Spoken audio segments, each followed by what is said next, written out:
Daddy, am I the reason you gave up everything? My daughter's voice broke through the phone static at 2 a.m., 3 days before our wedding. He says you're nothing but a waiter, that you'll embarrass everyone. I clutched the steering wheel rein, hammering my windshield, racing toward Newport's elite district where my little girl was sobbing in a marble prison. After 25 years of silence about who I used to be, the truth was about to shatter everything. The rosewood box trembled in my weathered hands as I stood in Preston Whitmore's palatial foyer. Newport, Rhode Island's elite lived behind these iron gates in mansions that whispered old money and new arrogance. The pocket watch inside, my grandfather's, passed through 4 generations of Calloway men, suddenly felt heavier than the world I'd left behind. "Juniper, sweetheart," I called out, my voice echoing off Italian marble that cost more I made in 3 months at the Gilded Anchor. My daughter appeared like sunshine breaking through storm clouds, her smile genuine but strained. "Dad, you're early!"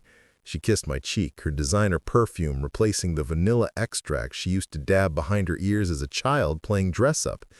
"Is that—" "Grandpa Calloway's watch." I held out the box like an offering. "Thought you might want something old for the wedding." Preston emerged from his study, Armani suit impeccable, expression calculating. He assessed me like I was contaminating his Persian rugs, my department store khakis, my 10-year-old blazer, the shoes I'd polished until they almost looked expensive. "Vincent." No handshake, just my name dropped like a stone. "Preston?" I kept my voice steady. "Beautiful home."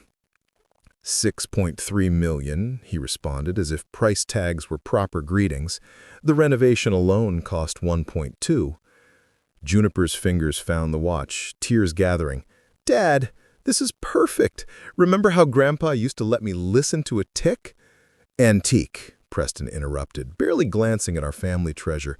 "Probably worth something to the right collector." The dismissal cut deeper than any blade. This watch had timed my grandfather's heartbeat through the Depression, my father's through Korea, mine through Juniper's first breath.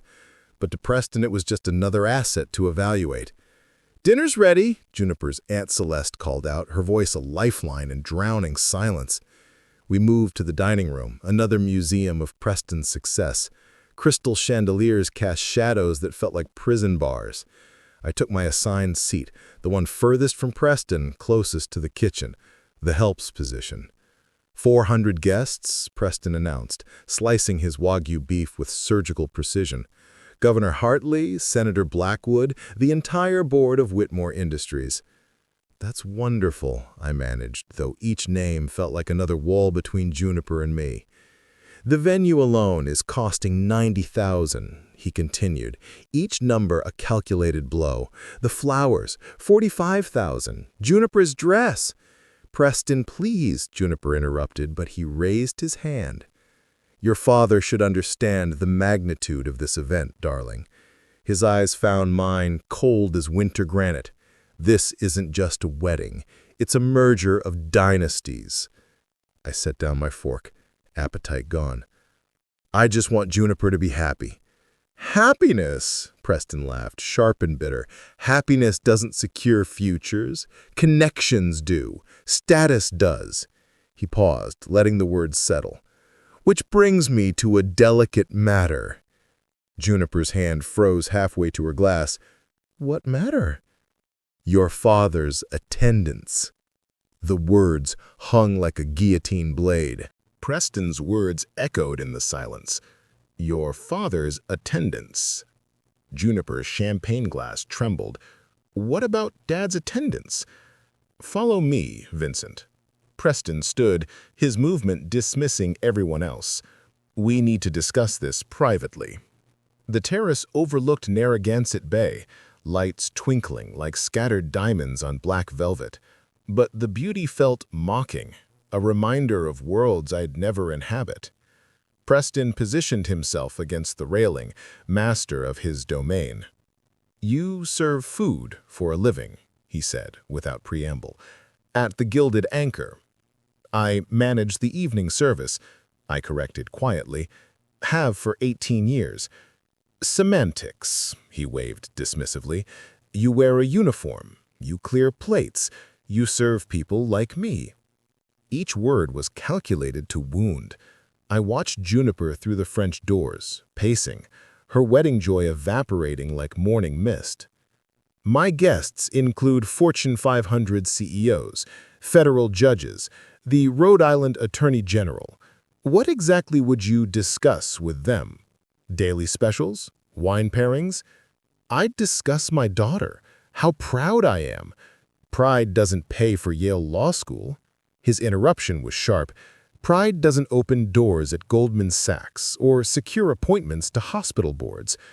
I paid for Juniper's undergraduate degree, every penny, working doubles, holidays, saving every tip. Admirable. The word dripped condescension. But this is about the future, not the past. Juniper is moving into my world now, a world where appearances matter more than sentiment. Through the glass, I saw Celeste comforting Juniper, whose face was crumpling like paper in flame. My baby girl, caught between two worlds, two men who loved her in completely different ways. "You're asking me not to attend my only daughter's wedding?" "I'm telling you." Preston's mask finally slipped, revealing the cold calculation beneath. "Your presence would be an embarrassment to Juniper, to me, to everyone who matters." "Everyone who matters?" The words tasted like ash. "I'm her father." "You're a liability." He moved closer, his cologne expensive and suffocating. "Do you know what my colleagues would think, seeing Juniper's father in a rented tuxedo, struggling with multiple forks, unable to discuss stock portfolios or vacation homes in Martha's Vineyard? They'd think Juniper was raised by someone who loved her." Preston's laugh was cruel. "Love doesn't network. Love doesn't secure board positions or country club memberships. Love is a luxury for people who've already succeeded." He pulled out his phone, showing me photos from a recent gala. "This is Juniper's life now. Charity galas, opera openings, yacht clubs. Can you honestly say you belong in these pictures?" Each image was another dagger. Juniper in designer gowns, surrounded by Newport's elite, living in a world that spoke a language I'd never learned. "I'll make it simple," said Preston. "Stay away, and I'll ensure Juniper never wants for anything. Show up, and I'll make sure everyone knows exactly what you are. A reminder of where she came from, not where she's going." The city lights blurred.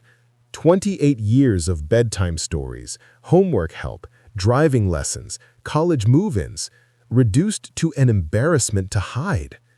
"She'll hate you for this," I whispered. "She'll thank me, eventually." Preston opened the terrace door. "The wedding's in 3 days. Make your choice." Before we continue this heartbreaking journey, please hit subscribe. Every father deserves to see his daughter marry. Don't let Vincent's story end in silence. Your support keeps these important stories alive. I walked past Juniper without meeting her eyes, past Celeste's shocked expression, past the dining table with its crystal and judgment. At the door, I turned back once. Juniper stood frozen, tears streaming, her mouth forming, "Dad." But Preston's hand on her shoulder was an anchor, keeping her in his world. "I love you, sweetheart." Then I stepped into the night. Salvatore found me at dawn, sitting in the Gilded Anchor's empty dining room, staring at the wedding invitation I'd never sent back. "Vincent, my friend." His weathered hands that had built this restaurant from nothing, settled on my shoulders. "You look like a man who's lost everything." "She's getting married Saturday," I said, the words hollow. "My only daughter, and I'm not allowed to attend." Sal poured 2 espressos, the machine's hiss filling the silence. 20 years we'd worked together, since Juniper was 8 and I needed stable work with predictable hours. He'd seen me through single parenthood, teenage rebellions, college applications. "This Preston," Sal said carefully. "He threatened you?" "He made it clear my presence would ruin everything." I laughed bitterly. A father at his daughter's wedding. Imagine the scandal. Sal's expression darkened. In Sicily, we have a saying, the wolf may wear silk, but he's still a wolf. He's not wrong, though. I gestured at the elegant dining room. I serve his kind every night. Invisible, unless they need something. You are not invisible. Sal's voice carried an edge I'd rarely heard. You are Vincent Calloway. You raised that beautiful girl alone. You sacrificed... He stopped himself. You sacrificed more than anyone knows. The weight of unspoken truth hung between us. Sal was one of 3 people who knew what I'd given up, what I'd been before Juniper's mother died and left me with a 6-month-old baby and a choice between career and fatherhood. I have an idea, Sal said suddenly. A crazy idea, but maybe... What? The catering. Preston hired Costo Premier Catering for the reception. Antonello Ricci runs it. We worked together 30 years ago in Boston. My heart skipped. You're suggesting... I'm suggesting nothing. Sal's smile was sly. But if Antonello needed an extra server for a society wedding, someone experienced, discreet, professional... Sal, that's insane. Is it? He leaned forward. You wouldn't be a guest. You'd be staff, invisible, like you said, but you'd see your daughter get married. The idea was absurd.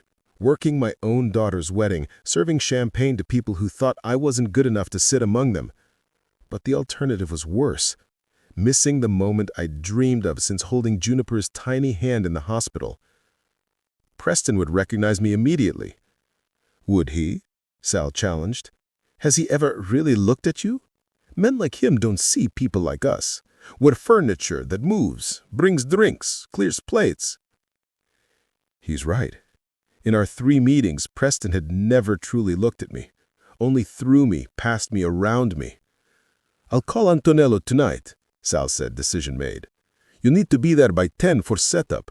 Wear the standard uniform, black pants, white shirt, black bow tie. Sal, I can't ask you to... You're not asking. I'm offering. He gripped my shoulder. That girl deserves her father there, even if she doesn't know it. That evening, I stood before my closet, pulling out the formal service uniform I'd worn to countless events. The man in the mirror looked older than I remembered. Gray threading through hair that had once been dark, lines mapping years of worry and work.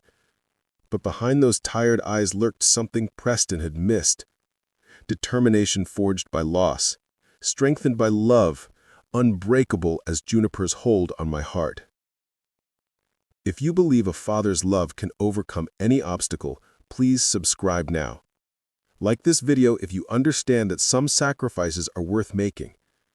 Vincent needs your support to make it to his daughter's wedding. The phone rang. Antonella's voice was warm, understanding. Sal explained everything. You'll be on my crew Saturday. Just another server at another wedding. Thank you, I managed through the tightness in my throat. Don't thank me yet, he warned. If Preston spots you, we're all finished. Saturday arrived wrapped in Atlantic fog, the morning air thick with salt and anticipation. I stood outside the Breakers Mansion's service entrance at 9:45 a.m., watching delivery trucks navigate the narrow drive. My hands steady despite the earthquake in my chest. You must be Vincent. Antonello appeared, silver-haired, dignified, carrying himself like a man who'd served presidents and prisoners with equal grace. Sal speaks highly of you. I appreciate this chance. It's not charity. His tone was businesslike. I need experienced servers. This wedding, he whistled low, 400 guests, 10-course meal, champagne service during cocktails. Governor Hartley will be here. Your name connection is coincidence? Common name, I lied smoothly. Inside, the transformation was breathtaking. The historic mansion's ballroom had become a fairyland of white orchids and crystal. Each centerpiece cost more than my monthly rent. Ice sculptures posed like frozen dancers. A string quartet tuned their instruments while florists made microscopic adjustments to arrangements already perfect. Your station, Antonello directed me to the champagne table. You'll circulate during cocktail hour, then assist with dinner service. Through tall windows, I glimpsed the ceremony space, rows of white chairs facing a gazebo draped in silk and roses. Somewhere, Juniper was preparing, probably surrounded by bridesmaids I didn't know, getting ready for a ceremony I couldn't attend. "Calloway," Antonello's sharp call interrupted my reverie. "Champagne flutes need polishing." I lost myself in the familiar rhythm of service preparation.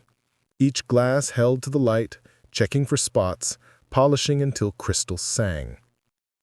Other servers moved around me, professionals who didn't know they worked alongside the father of the bride. At noon, the guests began arriving.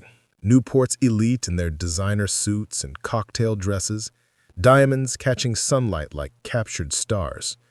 I recognized faces from society pages, from news broadcasts, from the world Juniper now inhabited. Preston appeared at 12:30, resplendent in a customs tuxedo that probably cost more than my car. He walked past me twice without a glance, focused on greeting important arrivals. To him, I was furniture that breathed, invisible unless holding something he wanted.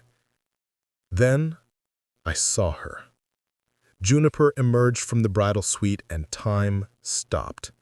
My baby girl, wrapped in silk and lace, looking like every dream I'd had since the day she was born.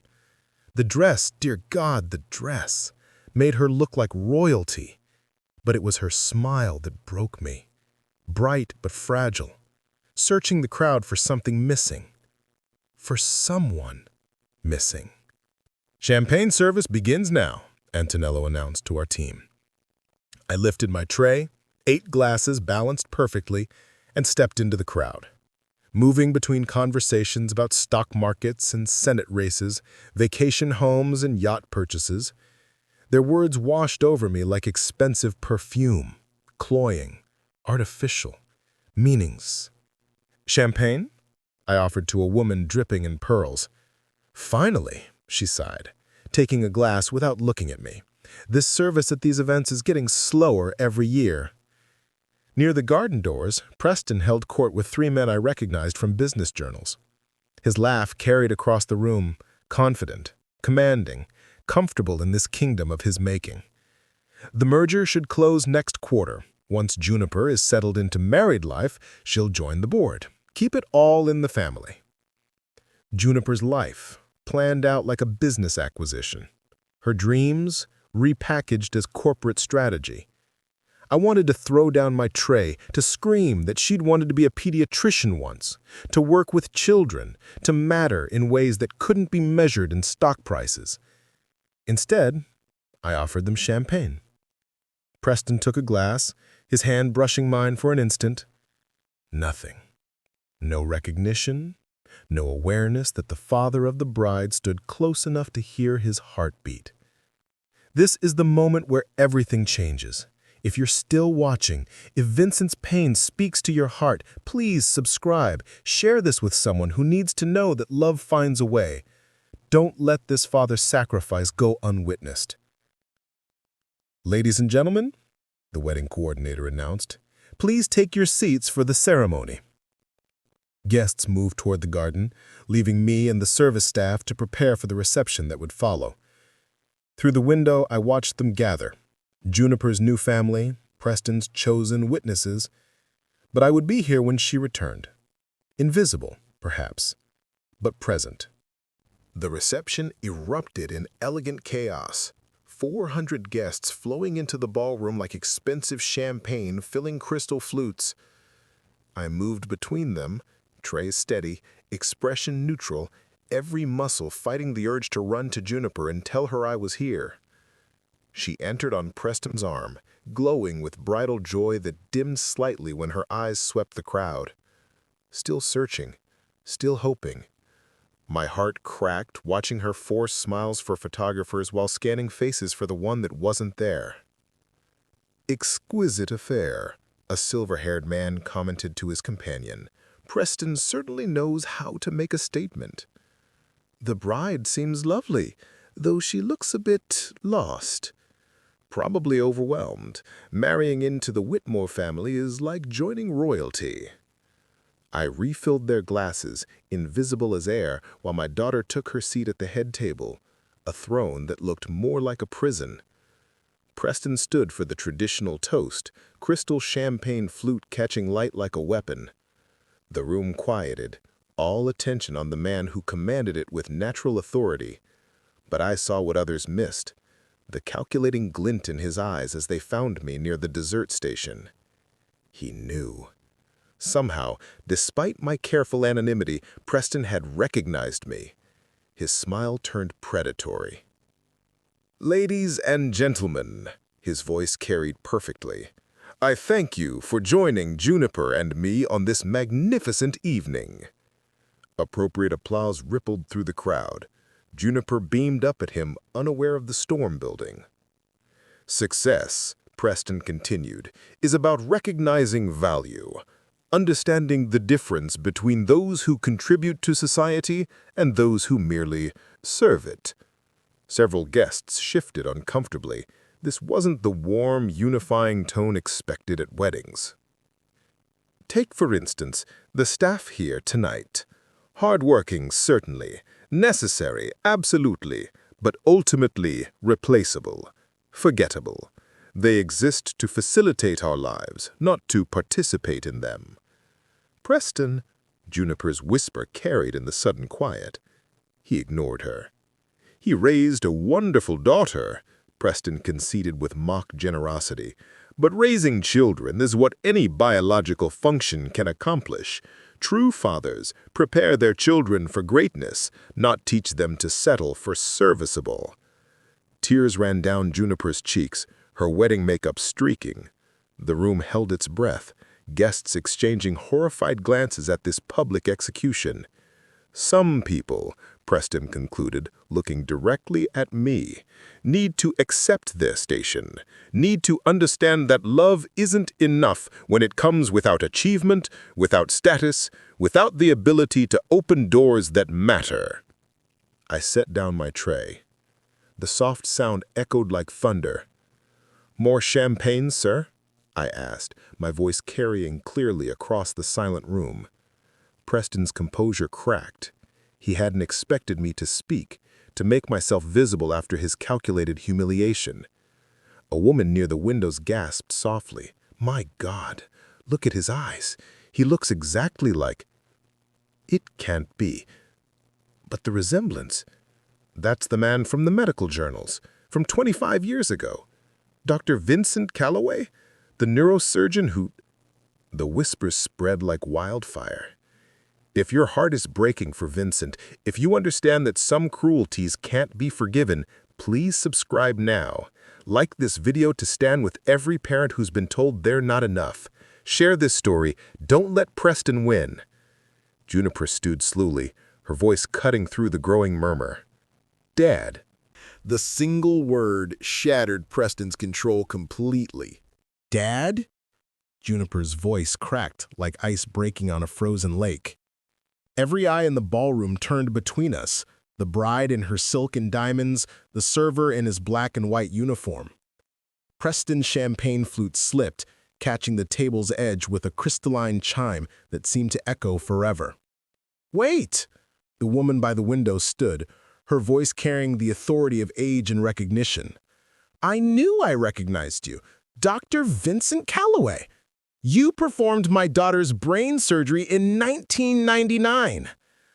The identification rippled through the crowd like lightning through water. Phones appeared, fingers flying across screens, searching, confirming, revealing. "The Calloway method," someone read aloud. "Revolutionary approach to pediatric neurosurgery. Saved hundreds of children before he mysteriously retired at the peak of his career." I stood perfectly still, feeling 25 years of carefully maintained invisibility evaporate like morning mist. The weight of recognition was almost unbearable after so long in shadows. "You were a neurosurgeon." Juniper's voice was small, confused, hurt. "Not just any surgeon," the elderly woman continued, her voice thick with emotion. "He was the best. Harvard wanted him as department chair. Cleveland Clinic offered him anything he wanted. Then he just vanished." Preston's face had gone the color of old ash. "That's impossible. He's a waiter. He serves food." He saved lives, the woman corrected sharply. My granddaughter is at MIT today because of his technique, and you just stood there and... She stopped, disgust replacing gratitude. I finally moved, walking toward my daughter with the same steady hands that had once held beating brains. The crowd parted like a biblical sea. Juniper. Her name felt like a prayer on my lips. Why? Tears streamed down her face, carrying mascara and dark rivers. Why didn't you tell me? Why did you let me think? Your mother died when you were 6 months old. I had a choice. Continue my career, the surgeries, the conferences, the 90-hour weeks, or raise you myself. Watch you grow, be there for every moment that mattered. You gave up everything. I gained everything. I reached for her hands, feeling them tremble in mine. Every bedtime story, every school play, every soccer game. I got to be your dad, not just someone who sent checks and missed birthdays. The gilded anchor, she whispered, offered stable hours. I could be home by 10, help with homework, make breakfast. Sal, Mr. Benedetti, he understood when I needed to leave for parent-teacher conferences, for your recitals, for life. The room had become a theater, our private moment playing to an audience of hundreds. But I didn't care anymore. The secret I'd carried for 25 years felt lighter with each word. The tuition, Juniper gasped. You paid for Brown, working doubles at a restaurant, when you could have what? Performed surgeries while you ate dinner alone? Missed your graduation for a medical conference? Became another absent father who confused provision with presence? An elderly man stepped forward. Governor Hartley himself. I remember you. The medical board hearing in 1998. You refused to reconsider, said your daughter needed a father more than the world needed another surgeon. The world had plenty of surgeons. Juniper only had one dad. Preston found his voice, though it came out strangled. You lied. You pretended to be... I never pretended anything. I told you exactly what I was, Juniper's father. You decided that wasn't enough. But the money you could have made, the prestige, the connections, would any of it have mattered if I'd missed her growing up? I looked back at Juniper. Would you trade your memories for a trust fund? Our Sunday pancakes for a surgical legacy? This is where love proves its worth. If you believe some things matter more than money, subscribe now.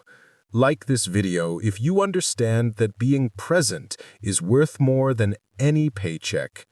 Share this story with every parent who's ever wondered if they're enough. Juniper pulled me into an embrace that felt like coming home. Around us, the ballroom erupted, not in mockery, but in something approaching awe. The applause started slowly. 1 person, then 5, then 50. Soon the entire ballroom was on its feet, champagne flutes raised not to Preston's wealth, but to a father's sacrifice. To Dr. Calloway, someone called out. To choosing love over glory. To the father who stayed, another voice added. Juniper clung to me, her wedding dress pressed against my server's uniform, 2 worlds colliding in an embrace 25 years in the making. Through her tears, I heard her whisper the words I'd waited decades to hear. You're the richest man I know. Preston stood frozen at the head table, his carefully orchestrated world crumbling with each revelation. The man who measured worth in dollars and connections was watching his currency become worthless. "This changes nothing," he said, but his voice cracked. "He's still what?" Governor Hartley interrupted, his voice carrying political authority. "Still the man who gave up a career that would have earned him millions? Still the father who chose his daughter over fame? What exactly is your objection, Mr. Whitmore?" The room waited. Preston's mouth opened and closed like a landed fish, searching for words that wouldn't come. Antonello stepped forward from the service corridor, his dignity unshakable. "Dr. Calloway has worked events for 18 years, never once mentioned his past, never sought recognition, just served with grace and humility." He paused. "Unlike some who wear their success like armor against their insecurity." The pointed comment found its mark. Preston's face flushed dark red. "Dad," Juniper pulled back to look at me. "All those nights you came home exhausted, your feet aching, I thought it was because the work was hard. But it was because you'd given up work you loved, wasn't it? I loved raising you more. The scholarship recommendations, they came from your former colleagues, didn't they? People who remembered you, who you could have asked for so much more." I nodded. "They offered positions, research opportunities, ways back into medicine. But I had everything I needed. Everything except respect." She turned to Preston with fire in her eyes. "You made him feel small. You made me ashamed of him." "Juniper, No." Her voice cut like the scalpel I'd once wielded. "You showed me who you really are tonight. Someone who measures worth by bank accounts and connections, not character and sacrifice." She pulled off her wedding ring, a 5-carat diamond that caught light like crystallized tears, and set it on the table. "Juniper," Preston's composure finally shattered completely. "You can't. We're married." "Are we?" She looked around the room. "Did anyone here witness a marriage, or did they see a business merger dissolved by the revelation of assets you failed to properly evaluate?" The legal precision of her words, skills learned in law school I'd paid for with thousands of cleared tables, brought dark satisfaction. "Your father is a waiter," Preston's last desperate card. "My father is a hero," Juniper's voice carried the same strength I'd once used in operating rooms. "And if you can't see that, then you're not the man I thought you were." The room held its breath. This wasn't just a wedding anymore. It was a reckoning, a public trial of values versus valuations. Preston grabbed Juniper's arm. "You're being emotional. This is your wedding day. Our families. Your family. Your connections. Your networking opportunity. This was never about us, was it? It was about you acquiring me like another asset for your portfolio."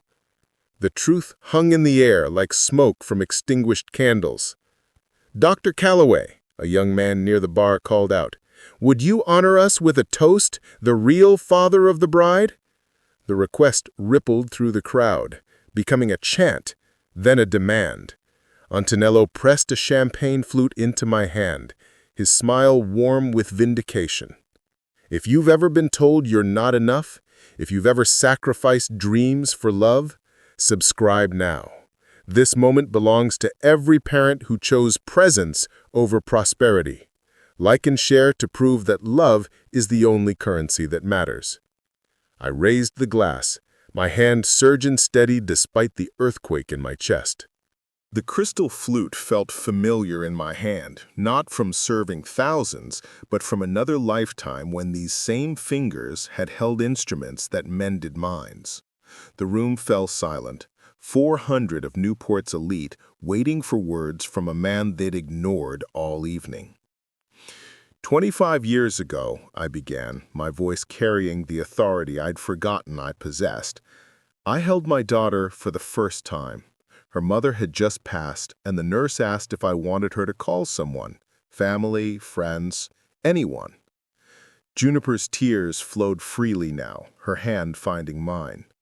I looked at this tiny person, this miracle weighing 6 pounds and change, and realized I was her someone, her only someone. That night, I made a choice. The silence was complete, even the service staff frozen in respectful attention.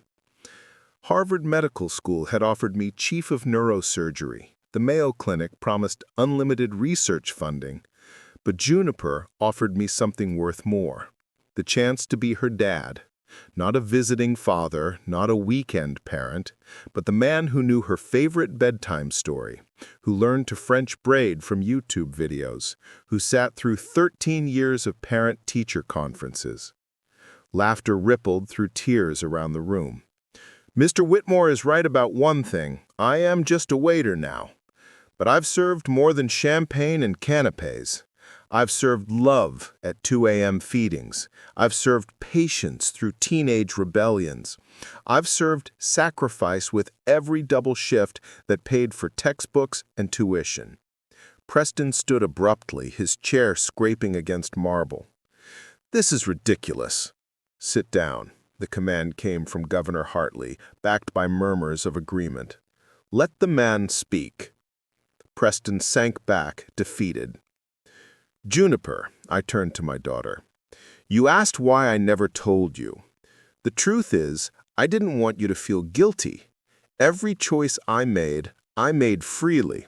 Every surgery I didn't perform, every accolade I didn't receive, every dollar I didn't earn, I traded them all for something priceless. I traded them for you. But I became a corporate lawyer, she protested. Everything you gave up, and I ended up in Preston's world anyway. You became who you chose to be, I corrected gently.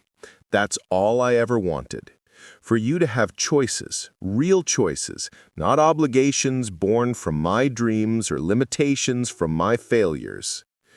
I raised my glass higher. So here's my toast, not to the wedding that was, but to the woman you've become.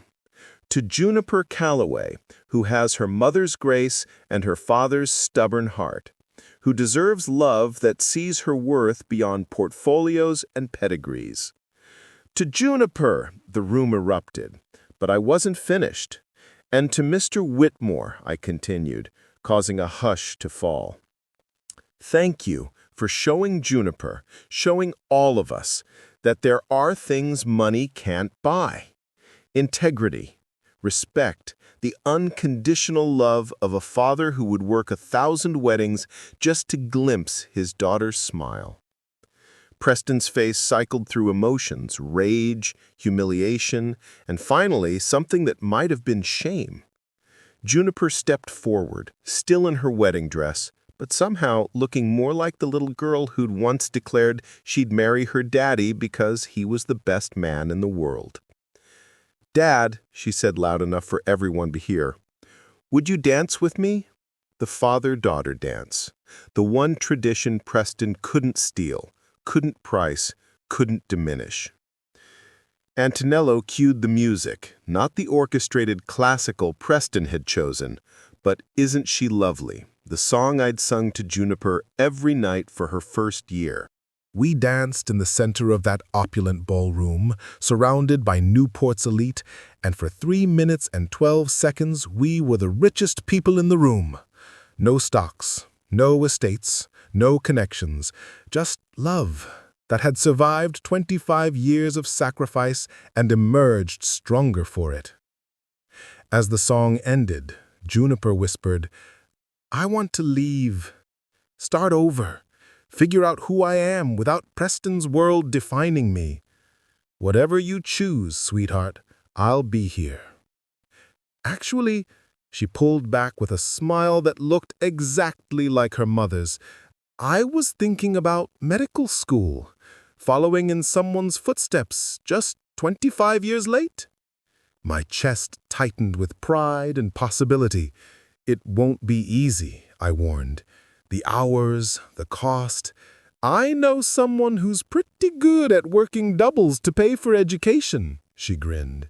Maybe he could teach me about real sacrifice, real love, real success. The crowd had pressed closer, witnesses to redemption rather than wedding guests.